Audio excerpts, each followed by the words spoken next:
Hi, Hannah. Thank you so much for being here. Hello, thank you. Oh, Sorry, the screen cut out a little bit there. that was really bad. Don't worry at all. Right at the beginning. Well, Hannah, I would love it if you could please give an introduction to yourself, your business, and what you sell. Hello, yes. So I am Hannah. I founded and I run Hannah Weston Jewellery, and I design and make meaningful everyday jewellery. I also run workshops and I work to commission. Amazing, thank you. So, can we start right at the beginning with when and how you started making jewellery? Because that is quite a skill. So I actually started making jewellery when I was little. Like a lot of children do, I started stringing beads together with my mum, but we started doing it because I have no fingers on one hand, and I went through quite a determined phase of many times in my life of trying to hide my right hand, and trying to do everything just with one hand. So my mum saw stringing beads together as a way to make me use both hands, because you can't do that very easily one-handed. Um, so that was how I originally got started making jewellery. And then career-wise, I moved into teaching, and I went through quite a stressful period of time with teaching. And my local library held a craft fair, and they put a leaflet through our door. And basically, my husband suggested that I did the craft fair, and I picked up jewellery making again. So I did the craft fair, and absolutely loved it, and it sort of exploded. It sort of grew from there. Oh, amazing. How long ago was the craft fair? So that was 2013. Oh, wow, it's quite a while. And had you been making jewellery in the time, like since being a child and then between the Yeah. craft fair? Was it something you ever did from time to time, or was it just one of those things that you sort of left behind as you got No, older, if you see what so I mean?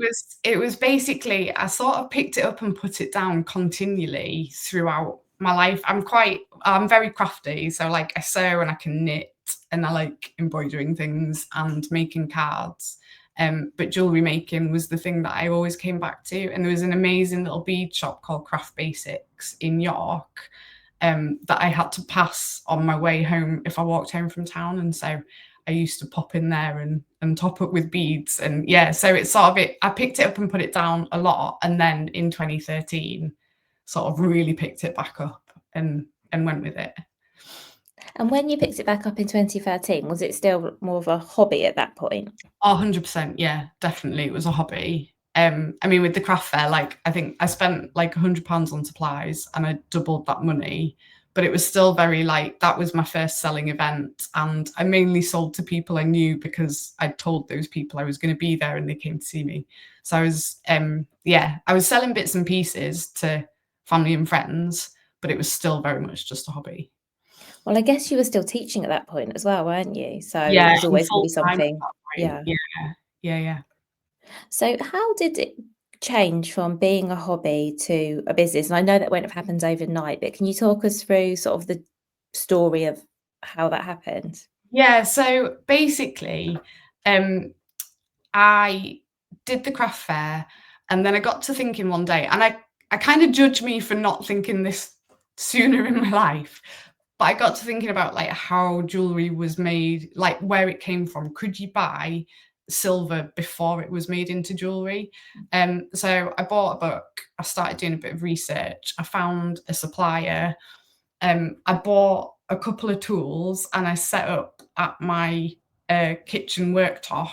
I actually chipped my kitchen worktop because I didn't know how to attach a piece of kit to it properly. So I took a chunk out of the kitchen worktop, and started sort of just playing around basically, um, and making shape. There weren't even bits of jewelry. I was just cutting shapes out of silver. I had no idea what I was doing.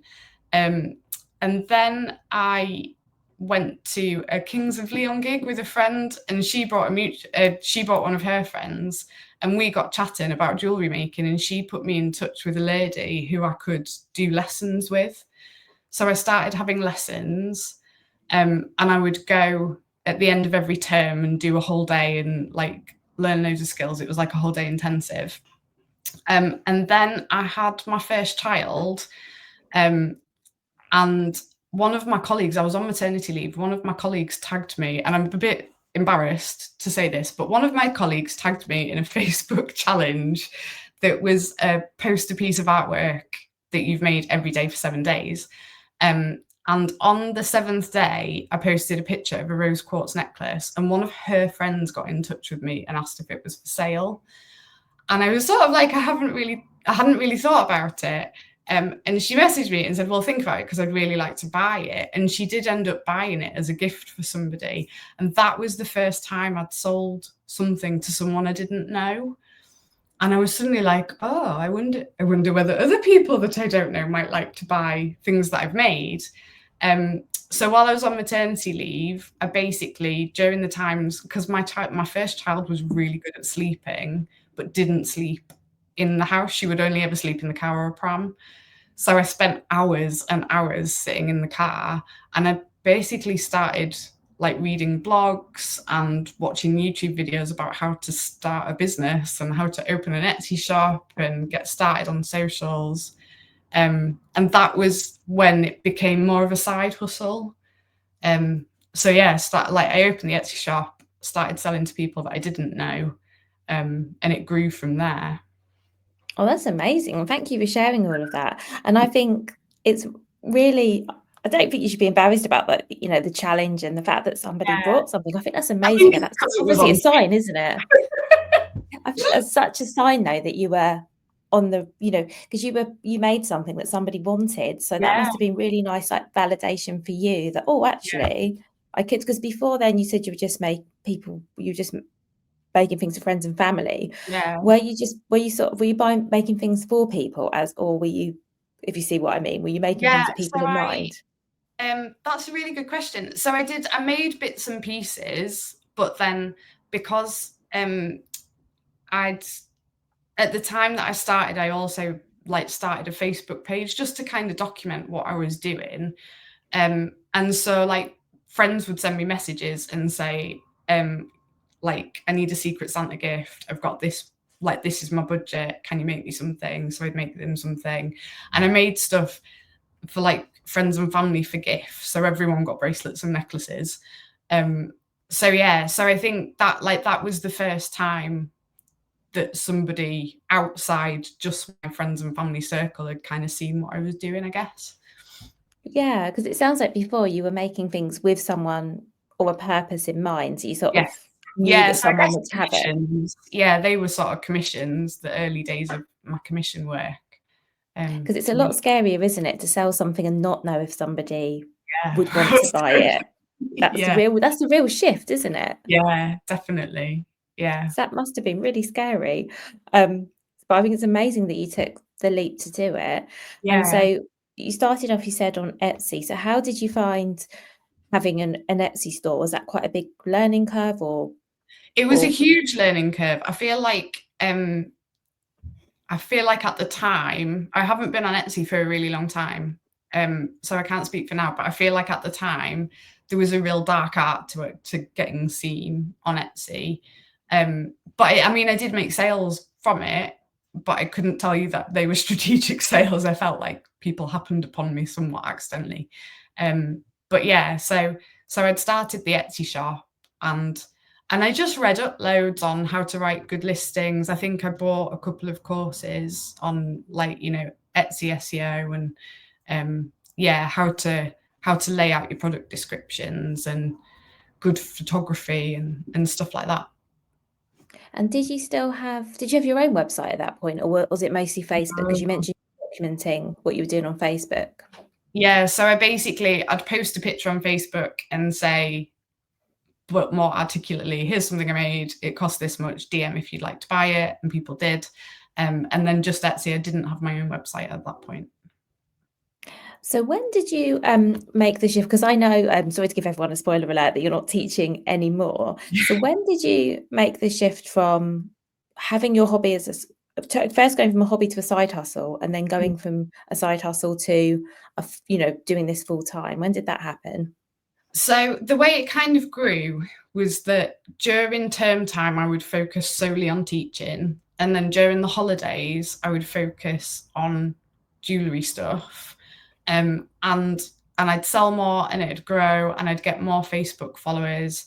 And and then I'd go back to teaching and I'd focus back on the teaching, and it went through that cycle.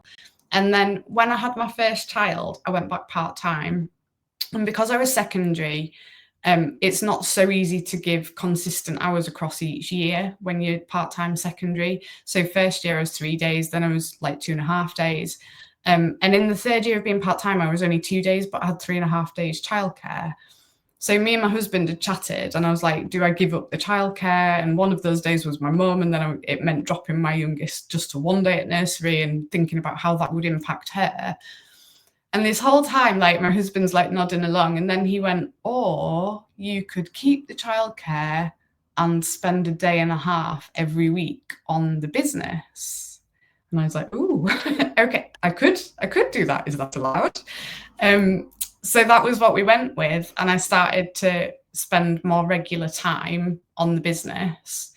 And then there were probably about a dozen reasons why I left teaching. Some not bad at all. I don't hate teaching. I loved teaching. I still love teaching. It's why I do workshops. But it wasn't so compatible with having young children. And I think I found it really difficult to be both. I couldn't be the teacher that I had been before children because having a child had changed me. And I had different priorities now, and also a heck of a lot less free time. And so basically an opportunity arose where I was able to leave. I basically, without skating around the issue, I had a miscarriage and I was signed off work for like 3 months. And that was the longest period of time I'd ever been away from teaching. And on the day that I went back, that day didn't go so well. And at the end of the day, I was chatting to the head of HR, and she sort of said, do you want to stay a teacher? And I was like, no. And so we started to have that conversation about me leaving. And in the time that I'd been off, I'd really, like, jewellery making had been, I guess, like, mentally a real safe space, and just pouring my ideas into designs and into commissions. And I did a couple of workshops and really loved them. I did a big in-person event and really loved that. And it just got to the point where in my mind, I was no longer a teacher. I was a jewellery designer. This is what I did now. So yeah, that's how it kind of played out. Thank you. And I'm so sorry for what happened. And thank you so much for being really open and sharing that. And I hope you didn't mind me asking the question. No, not at all. Oh, good. Because I think I mentioned this briefly before we started recording. I just think it's really interesting because lots of people start their businesses on the side of something else, often a job. And it's really hard, isn't it, to know what point to make the transition to saying, I'm not a teacher, or whatever your career is. I'm a jewellery maker, or I'm a business owner. I think it's really hard. And I think the answer is always going to be different for everyone. Yeah, definitely. Yeah, and I think, like, I know lots of people who've made that transition, and their answers would always be different. But people have said, like, how do I know when I'm ready? When is a good time to jump? And I think definitely from my point of view, a good time to leave a stable, solid, regularly paid job is a bit like, when is it a good time to have a child? There is no good time. You just, like, I didn't wait until my salary from Hannah Weston Jewellery matched my teaching salary. I couldn't have physically done that because there'd have needed to be 2 of me to earn the same money from both incomes. So I was really fortunate in that my husband's salary could support us both. So we sort of made the necessary changes to our lifestyle, and we worked it around that way. But I know other people that have, like, saved up like 6 months wages, and then they quit and they give themselves 6 months to make it work. So yeah, there's loads of different ways of doing it, but I don't think there's ever a really good time to go, I'm going to step into the world of unpredictability. I agree with you. And so I had a product business before I do this. And as I've talked about on this podcast before, that after my first son was born, I had postnatal depression. I was meant to go back to work, but the discussions around going back to my full-time role at that time, even thinking about it completely overwhelmed me. And I just thought, I actually didn't think I could cope with going back to what I was doing. And that was the point I decided, okay, I'm going to step away and concentrate on my business.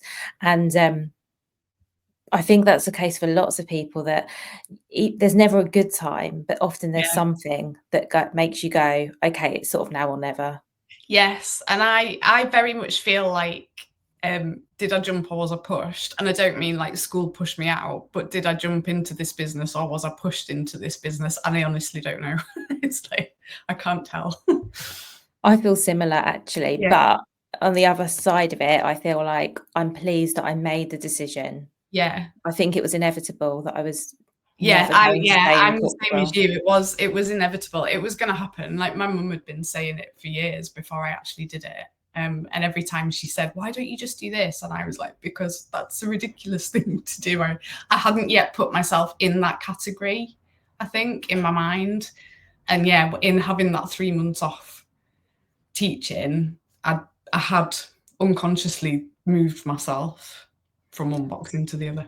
I think that's exactly what happened for me as well. And I think, as you mentioned before, becoming a parent really changes you, and it really changes your outlook. And I think even if I hadn't had postnatal depression, I still think I looked at things differently then. Like, I didn't want to be in the office for however many hours a day it was, and I didn't want to be getting up in the dark and getting on a train. And I know I'm very fortunate that I was able to not have to do that, because not everyone can.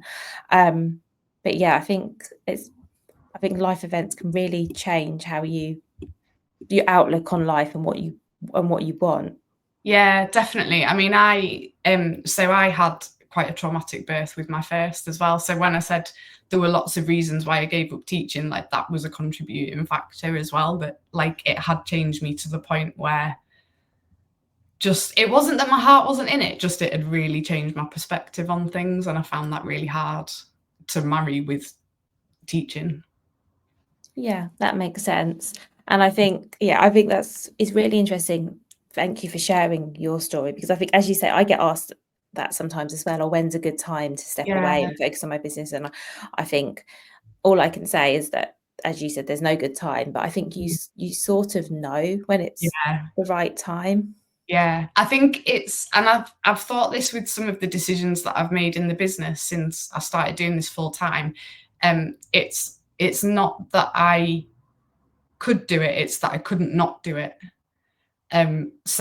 So like I used to work at the end of our dining room, and I'm now in a studio that's at the end of our garage. Um, and people have said, like, how did you know that it was the right time to build a studio? And I'm like, I couldn't not do it. I just got to an impasse where there was kind of a metaphorical wall in front of me, and to get through the wall, this needed to happen. That makes sense. It's a very nice studio, by the way. Obviously, I can see it, and anyone on YouTube can see it. But yeah, it looks lovely. So what else, apart from you have your studio now, and obviously you've got more time to dedicate to your business, but other Yeah. than those two things, what else has changed now that you're working on your business full time? I've got control on my working hours, and with teaching, you need to give quite a lot of notice before you do something, and there's red tape, and that doesn't necessarily come from the school, that can come from higher up. But I like the fact that I've got autonomy over my business. Like I can make a decision yesterday about something and order something I need for it, and it'll be in the house today, and I can be getting on with that thing. So I can make changes really quickly and be adaptable. And I've got autonomy over my working life. So I do the school run every day. And I can be at events during the day that are happening at my daughter's school, whereas I couldn't have done that in my previous job. And I read something somewhere that another independent business talked about, where they were talking about being self-employed is just choosing which 14 hours of the day you work. And I quite like that. I like the fact that I can break off in the afternoon, go pick the kids up, spend an hour with them, and then when my husband gets home from work, I can pop back in here and do a bit more. So it gives us a level of flexibility that we didn't have before, which has been really key to our family sort of moving through the day sort of thing. Yeah, thank you. Yeah, do you know, I resonate with that so much because I feel exactly the same. My days are very similar. I take my daughter to school and I walk the dog and I work and then I do the school run later and then I'll make dinner and then work some more. But it's nice doing that when you're choosing to do it rather Yeah. than having to do it. Yeah. There's a real difference, isn't there, between working in the evenings. So when I had a corporate role, sometimes I'd work in the evenings just to get things done. I resented that. But Yeah. when I'm working on like the podcast or something else I'm doing now in the evening, it's almost, I don't know if fun's the right word, but it's a choice. And I think that makes Yes. such a difference. Yeah. And you're doing it because you're building something. Like the girls love coming in here and just sitting in here and coming to markets and I went through a real phase of so I do pop-up workshops. So rather than people coming here and making jewelry, I go to venues and create a workshop in their event spaces, and then people come and make jewelry. And I went through a real phase of forgetting crucial bits of kit that I needed. So my husband and the girls would jump in the van and come to my rescue like the A-team. But they love coming and seeing what mummy does, and they wouldn't have got that necessarily if I was still in my teaching job. Yeah, that's so lovely. Yeah, And so has I it, think just like being a good role model as well, like, yeah. yeah, it's great that they can see what you're doing. And Yeah. has it changed how you view your business? I know, and it's okay if the answer is no, by the way, but do you think about your business differently now that it's your full-time business as opposed to something you were doing around your teaching job? It's scarier now. And like I've often said this to people as well. When I was training to teach, they would tell me what I needed to know before I needed to know it. Whereas in this business, often I find out I needed to know something 10 or 15 minutes after I could have done with knowing it. And so, and also sort of in a teaching environment, you've got very obvious like training providers or like career progression paths that are provided for you. Whereas in business, you have to sort of go out and find out what you need to know and find out who the people who can teach you that and avoid the people who are pretending that they could teach you that. And it is a bit of a minefield. But when you've found the people who know their stuff and who, like, I look for grown-ups who are more experienced in business, who I can say, help me with this. So yeah, you need to find your more experienced people and your people who can help you do different bits. But I love sort of, I guess it's given me like a new lease. Like my website, I built myself. So I had help from, I guess you'd call her a mentor, but in fact, Ellie, who you know. So I had help from Ellie, but like I built that website myself, and I love being able to learn to do stuff in my business and know how that stuff works. Yeah, I know what you mean. It is really, if you're interested in business, and I think you have to be interested in business to have a business, I think it is really exciting if you want to view it like that. All of the things that you learn, all of the skills that you acquire, because I know exactly what you mean. Probably, I don't know, 10 years ago maybe, or maybe I've got the timescales wrong. You might have thought, oh, I couldn't build a website. All right, do I you know would what I have thought mean? that was ridiculous. But to be Yeah. completely honest, like if you'd said to me 10 years ago, like in 10 years you'll be running Hannah Weston Jewellery as your sole income, I would have laughed hysterically and spat out whatever was in my mouth at the time. Yeah, it is all just bonkers. Like when I look back, and then, I mean, I never had a business plan, and truth be told, I never woke up one day and thought, I want to run a jewelry business. That's what I want to do is my life. I kind of feel like I tripped and fell into this.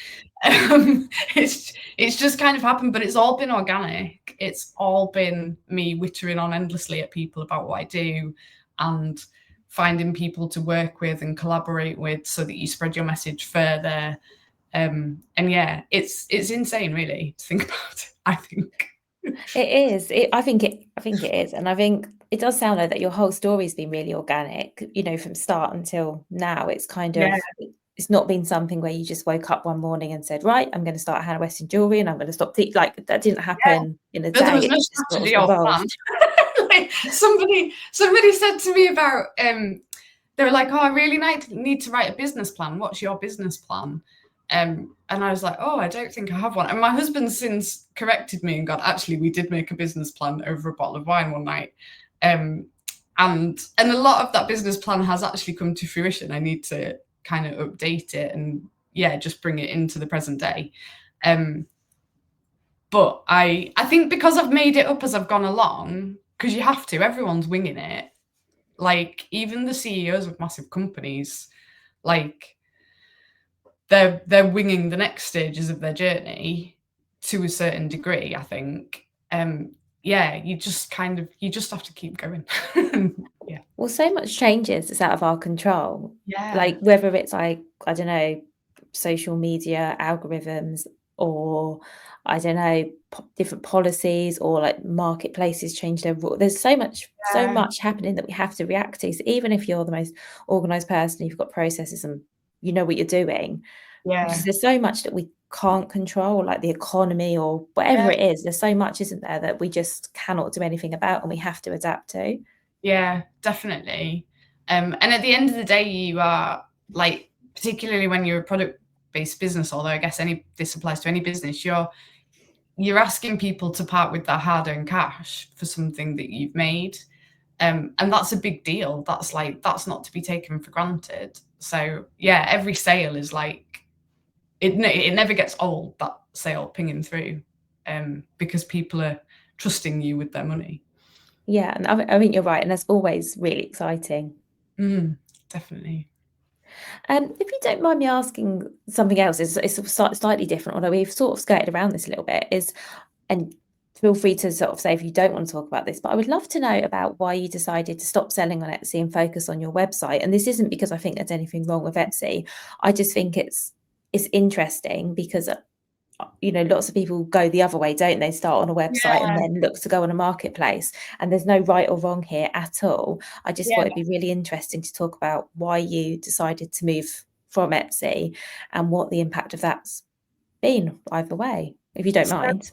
Yeah, no, I'm totally happy to. So I think marketplaces like Etsy are amazing for small businesses. They have big marketing budgets. Etsy advertises on TV, and that gets your product to a massive audience. They've got kind of the know, like, and trust already there. So I think if people are shopping on Etsy, there's a level of trust in your business because they are shopping with small businesses, but they're shopping via a big corporation. So I do think there is a lot of value in Etsy. The actual reason that I stopped selling on Etsy was because every time you sell something, if you've got that product on auto renew, then you have like 6 transactions come in and out of your account for that that purchase. So if somebody bought something from me, I'd pay a transaction fee, and then I'd pay like VAT on that transaction fee, and then I'd pay a renewal fee for the new listing, and then I'd pay VAT on the renewal fee, and then there was something else, and I can't remember what the third one was. But basically, on my statement, there'd be 6 tiny amounts of money for one sale, and then I'd get the money that they gave me after they'd taken their fees. And it just started to fry my head a little bit. It was so hard when it came to bookkeeping. And I do my bookkeeping ye old-fashioned way on a spreadsheet, but at the time I was dabbling in a third-party program for it, like QuickBooks or something. And I just really struggled to get my head around it. So I just sort of parked it. I took everything off and I parked it and thought, I'm just going to leave it for now. I think I also noticed that a few sellers or a few people in my industry had also left. So that kind of reaffirmed my decision to leave. But I think also it is quite a flooded market now. And when you search for stuff, I wonder whether everything on there is handmade. Like, yeah, like Etsy's USP used to be handmade or vintage, and there's definitely some stuff on there that is not handmade or vintage. So I kind of felt like it just got diluted a bit. So yeah, I guess like I can literally argue it anyway, either way. But for me, the thing that made me come off was the 6 fees per transaction. Oh, no, thank you for sharing that. And I'm with you in the fact that there's definitely pros and cons to Etsy or any marketplace, which is why I was just curious, because I think it's just good for people to have a awareness of, there are reasons to sell on different marketplaces, and maybe there are other things to consider. I think it's just really good, isn't it, just to be open about all of it. I think it's a really positive thing to do if you've got a really unique product. Like jewelry is a very saturated market, so there's an awful lot of jewelry on there. And I think maybe since like lockdown, like lots of markets have become very saturated. But I think if you really invest time in it and you can work out how it works and how to get seen, then it's really beneficial, and it can be really beneficial, because you've got sort of the power of a big corporation behind you in terms of their marketing and reach of new customers and stuff. But yeah, it comes with its negatives as well. Yeah, I think you're right, and like we say, I think same for all marketplaces. And it's interesting though, as a consumer, talking about it being flooded. One thing I've noticed is it's definitely harder to find what you're looking for on Etsy now. So you'll type in whatever it is you're looking for, and you'll get lots of things come up that are relevant, and then you'll also get something come up, and you think, why are they showing me that? So I don't know why that is, but it's definitely not as straightforward to find things on there, which obviously must be also frustrating if you're a seller and you're selling a product that's very relevant, but you're being put on a page of search results with some products that are just not what the customer's looking for. Because I've found that a lot. I've been looking, I like buying Christmas presents on Etsy, and I found that a lot lately, that searching for something and going, what that's not what I'm looking for. But talking about being found, if you don't mind me asking, so did you find, was it quite scary to go from being on Etsy, where obviously people are there to shop, it's a marketplace people trust, to having to rely on getting people to your website? Because that's quite a shift. I think because I never quite mastered the dark art of Etsy, it wasn't a big part of my revenue stream. And so moving to my own website didn't make an awful lot of difference at the time. It is harder, but I think also you can create more of an experience, a brand experience with your own website. So I put off having my own website for years, just through stuff like I didn't want to have to pick like which host do you pick, like who do you go with, how do you build it, how do you get, there's so much stuff with websites that you need to know, and like little bits of coding and stuff depending on who you're with. So in the end, my first website was actually built by my husband's cousin. She built me a Squarespace website. And yeah, so I used that for a couple of years. But I think I liked my Squarespace website over my Etsy shop because I had more autonomy over it. I guess for the same reason that I prefer running my own business over teaching. Like I've got control of how it looks. I've got control of the order of my products.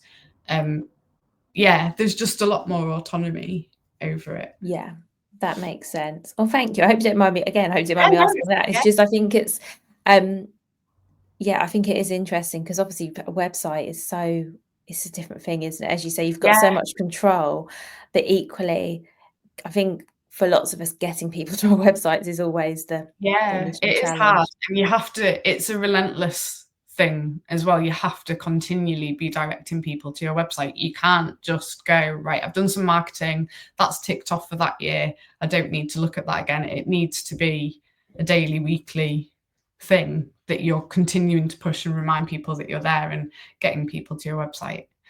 So yeah, it is hard. Yeah, that's true. It's Although all on the right. other side, I think everything's hard. But I guess on the other side of that, the good thing with that is that I think that if you're on third-party marketplaces, there can also be a bit of a reliance on them bringing in the sales and the Yeah, traffic. And then if something goes wrong, so you get closed down, or I don't know, anything happens, or that website goes down, for example, that could be quite tricky. So I yeah. think Well, it also is good to, depending on where that marketplace's home is, can, like, you're at the mercy of all their policy changes. So anything like with shipping, I know there was a big thing with Etsy with they wanted sellers to give free shipping in America when people spent over $35, I think it was. But that applied to everybody, whether you were in the US or not. So if you were a UK seller and somebody put $35 worth of stuff in their basket, Etsy would like push your listings to the top of a search if your postage was free. But postage to the States is like 11 quid. So that was quite a big chunk out of your profit margin if you were going to do that. And just things like that, like, and their returns policies, that you're at the mercy of that third party's business decisions. Whereas if you're on your own website, you make the decisions and communicate those with the customer. yeah, and I think there's just so many benefits, as you say, to just having that autonomy and being able to make those decisions. Yeah. Well, thank you so much for all that you shared, Hannah. I have one final question before we finish, if that's okay. So, what would your number one piece of advice be for other product creators? So I say this, and I find it very much easier to say than do, but just go full throttle at it. You have to like head down and just push and keep pushing and keep believing in yourself relentlessly. That, I think that's the key to your success. Yeah, just go full throttle, foot Well, on the gas, thank you. press down hard. Thank you. And do you know what? You say that it's easier to say than to do. I think that goes for almost every piece of advice. Yes. It's true, isn't it? Yeah, definitely. Well, thank you so much, Hannah. Thank you for everything you shared. Thank you for having me. It's been fun. Oh, you're so welcome.